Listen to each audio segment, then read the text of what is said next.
Let us open our Bible to the book of Jeremiah 51. Jeremiah 51. Babylon erased from the map. Babylon erased from the map. Jeremiah 51 verses 1 to 58. Babylon's doom. Yahweh's controversy with her. Encouragement from thence to the Israel of God. Verses 3 to 5. Yahweh talks to the Babylonians and then instruct the invading Persians, as he has started before. The Chaldeans, it means Babylon, will be destroyed, and any injustices that occurred to God's people while they were being refined by Yahweh are now avenged. Verse 6. Yahweh instructs some people to flee Babylon because the wrath of God is coming. But why are some instructed to flee as if they were innocent? Yahweh is speaking to his people from Judah and Israel who had been captured and kept as slaves in Babylon. The destruction of Babylon is certain, and Yahweh doesn't want them to endure such wrath twice. Verse 9. Any attempt by the people of Babylon to recover from Yahweh's actions toward them will be futile, as we see it repeated in Jeremiah 10 verse 19, 15 verse 18, 30 verses 12 to 13, because it is God's will that they be destroyed beyond healing. Verse 10.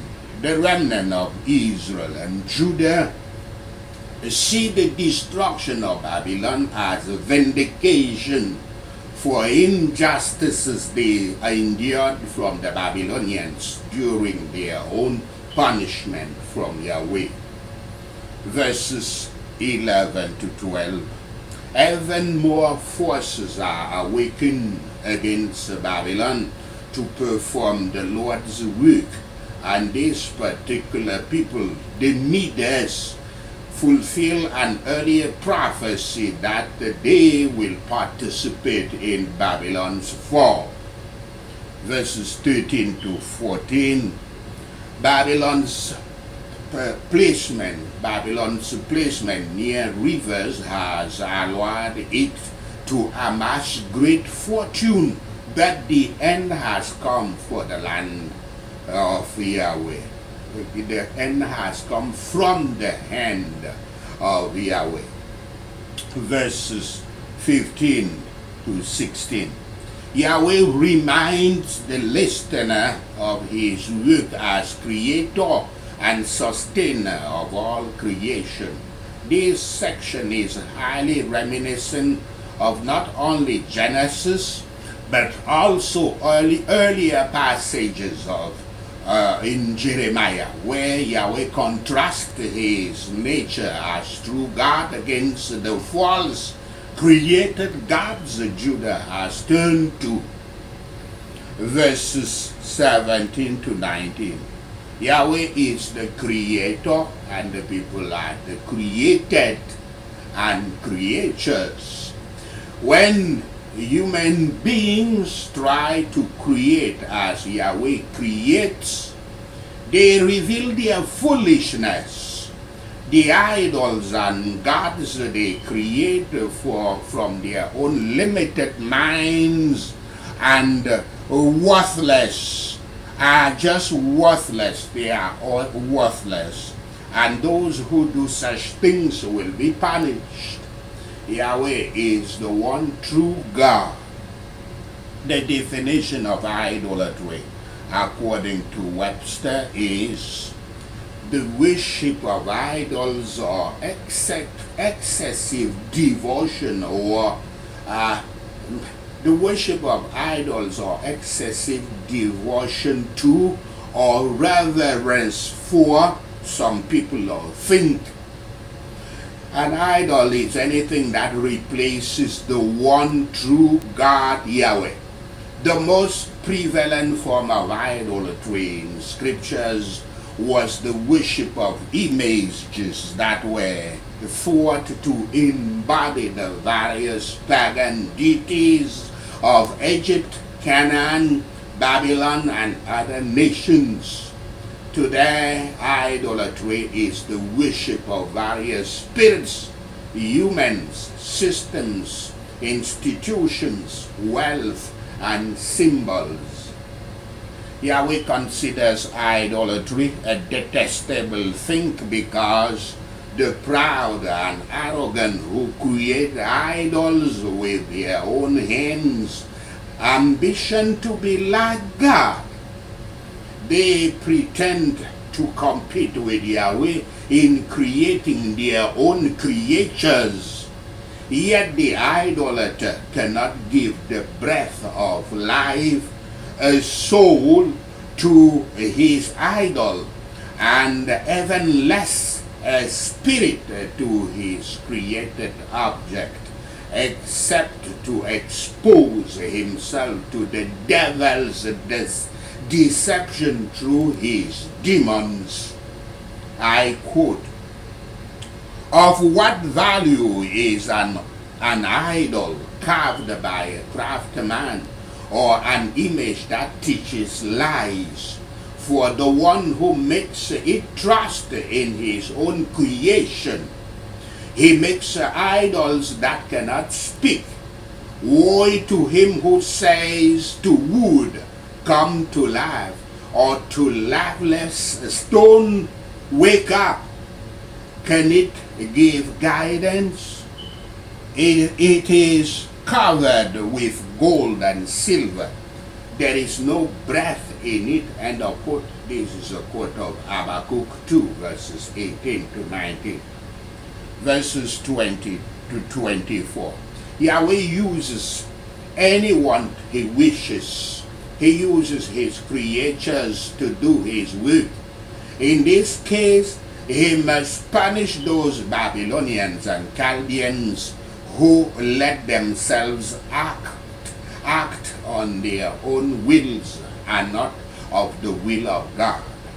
The idol, through the impure spirit that Satan puts in it, gives to the idolater the comfort of a God which obeys and executes his orders until the day it destroys the idolater, while Yahweh is to be obeyed and feared. The idolater would not be boasting with pride and arrogance in his if his duty were to obey and surrender to Yahweh. Verses 25 to 26. The ones who have been so mighty are now at the mercy of Yahweh and will not survive their punishment. Verses 27 to 29. In this version of the war party against Babylon, 3 new groups are recruited: Arad, Mini, and Ashkenaz. Their task on behalf of Yahweh is as clear as the other have been. Destroy Babylon in the name of Yahweh. Verses 34 to 36. The voice shifts to that of a survivor of Judah, detailing what has happened at the hands of Nebuchadnezzar. Yahweh willed and allowed Judah to be invaded by Babylon, but Babylon acted as much out of its own arrogance and greed as it did out of respect for Yahweh's will. for the injustices that occurred in the midst of Yahweh's punishment, the survivors want retribution. Verses 37 to 44. The Judean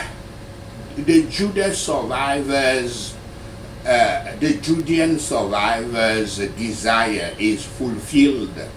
The mighty, fearsome Babylon will be utterly destroyed. Many of the same phrases of destruction that have been applied to other nations in the book of Jeremiah now apply to Babylon. Verses 45 to 46. As he did earlier in this chapter, Yahweh instructs the Jews and Israelites who are living in Babylon as exiles that he is about to punish Babylon. He has prophesied this so word will get to his people in the coming years. Verses 47 to 48.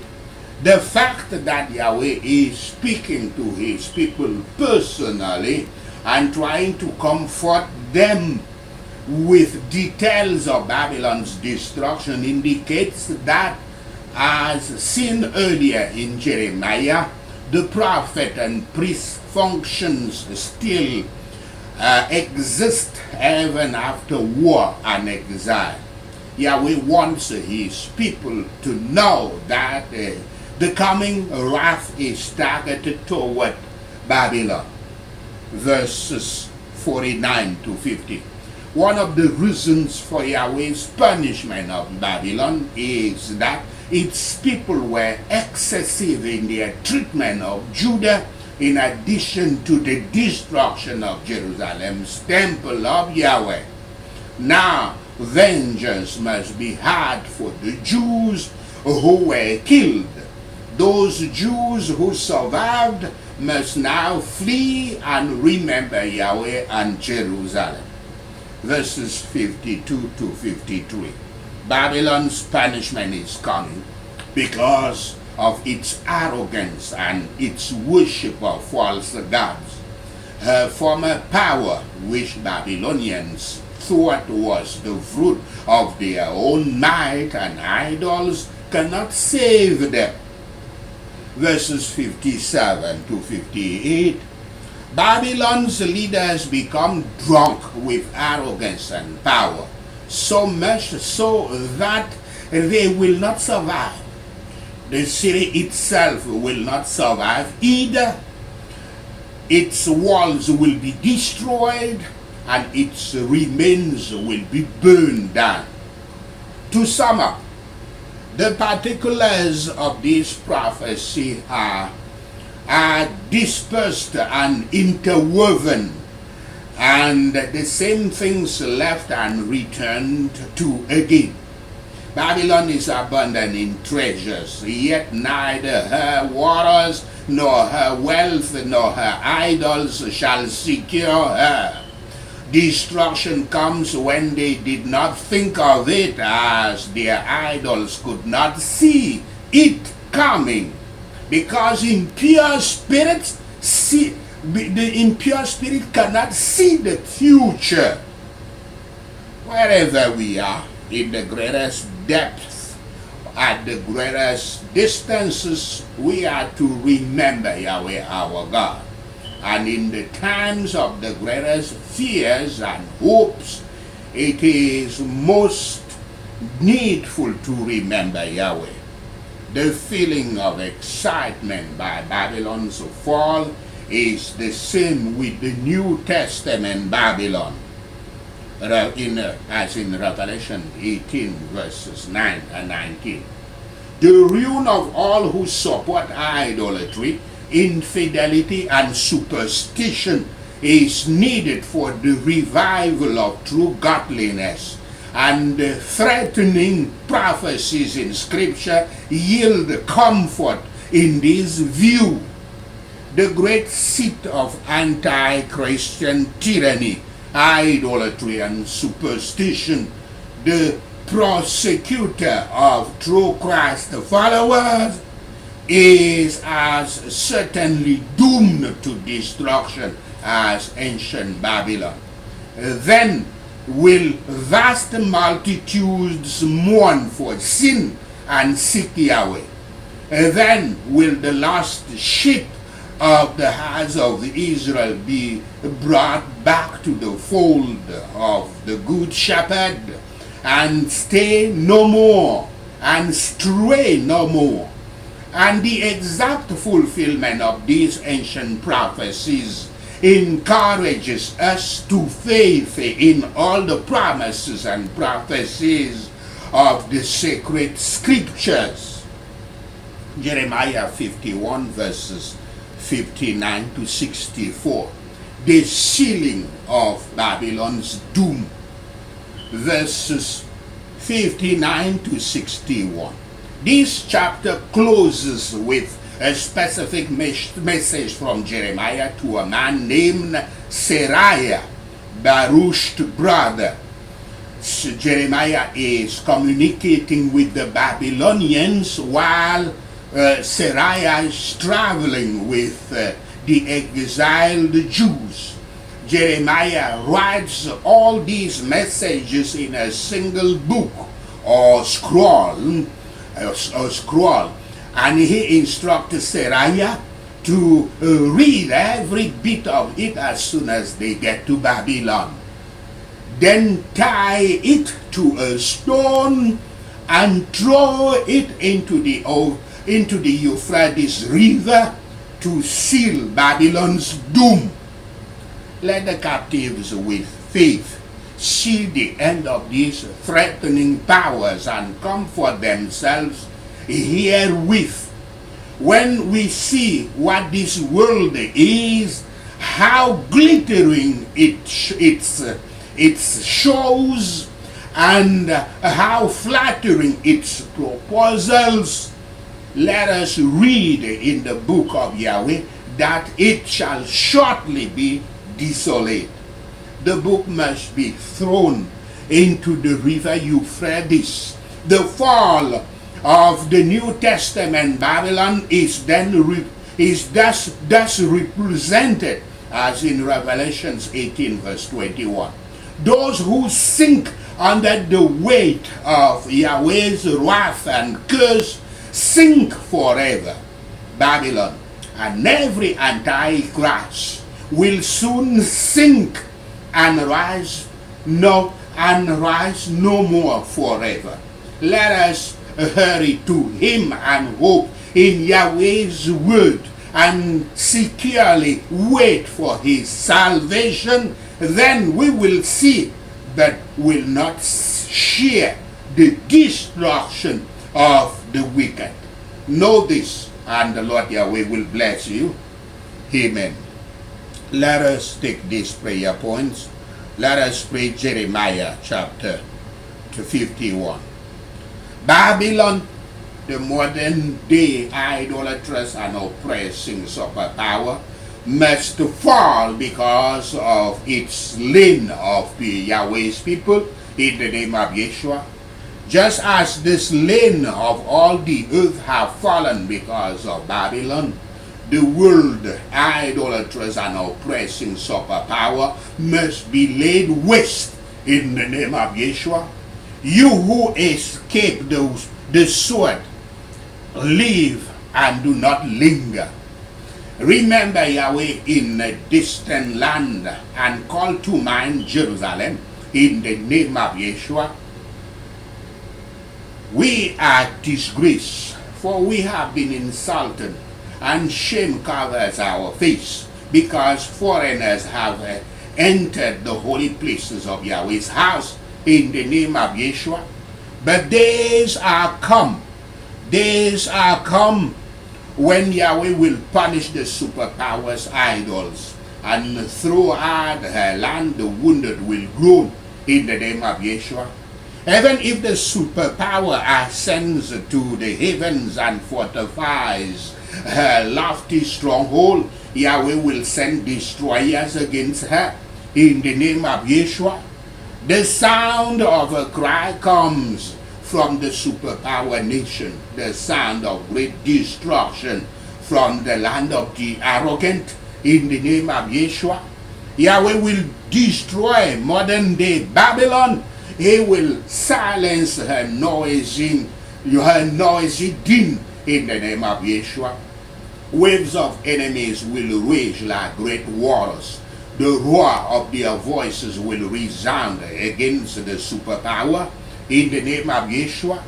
A destroyer will come against the arrogant superpower. Her warriors will be captured and their most trusted weapons will be broken in the name of Yeshua. For Yahweh is a God of retribution. He will repay in full in the name of Yeshua. Yahweh Almighty will make the superpowers, officials, and wise men drunk. Governors, officers, and warriors as well. They will sleep forever and not awake in the name of Yeshua. Modern day Babylon's thick wall will be leveled and her high gates set on fire in the name of Yeshua. For the peoples exhaust themselves for nothing. The nation's labor is only fuel for the flames in the name of Yeshua. See, Yahweh stirs up the spirit of a destroyer against modern day Babylon and the people of the idolatrous superpower in the name of Yeshua. Yahweh sends foreigners to modern day Babylon to winnow her and to devastate her land in the name of Yeshua. Foreigners will oppose the idolatrous world superpower on every side in the day of her disaster in the name of Yeshua. Flee from modern day Babylon. Run for your lives. Do not be destroyed because of her sins in the name of Yeshua. It is time for Yahweh's vengeance.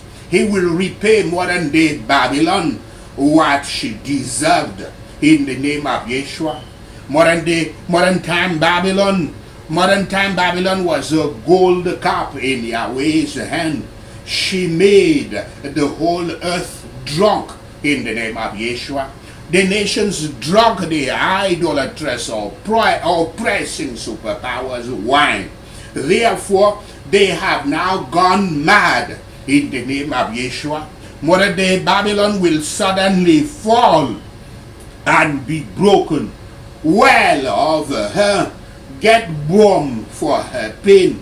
Perhaps she can be healed in the name of Yeshua. We should have healed modern day Babylon, but she cannot be healed. Let us leave her and each go to our own land, for her judgment reaches to the skies. It rises as high as the heavens in the name of Yeshua. Yahweh has vindicated us. Come, let us tell in Zion, let us sing in his church what the Lord our God has done in the name of Yeshua.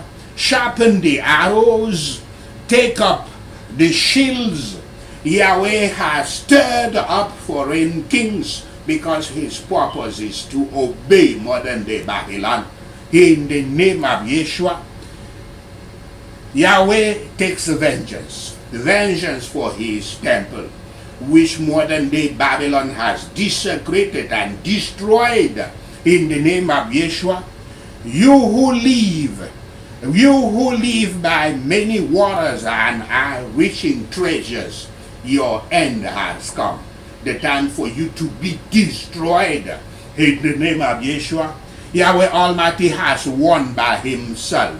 He will surely fill you with troops as with a swarm of locusts, and they will shout in triumph over you in the name of Yeshua. Yahweh made the earth by his power. He founded the world by his wisdom and stretched out the heavens by his understanding. In the name of Yeshua, when Yahweh thunders, the waters in the heavens roar. He makes clouds rise from the ends of the earth. in the name of Yeshua. Yahweh sends lightning with the rain and brings out the wind from his storehouse in the name of Yeshua. Senseless and without knowledge is the idolater who is shamed by his idols in the name of Yeshua. The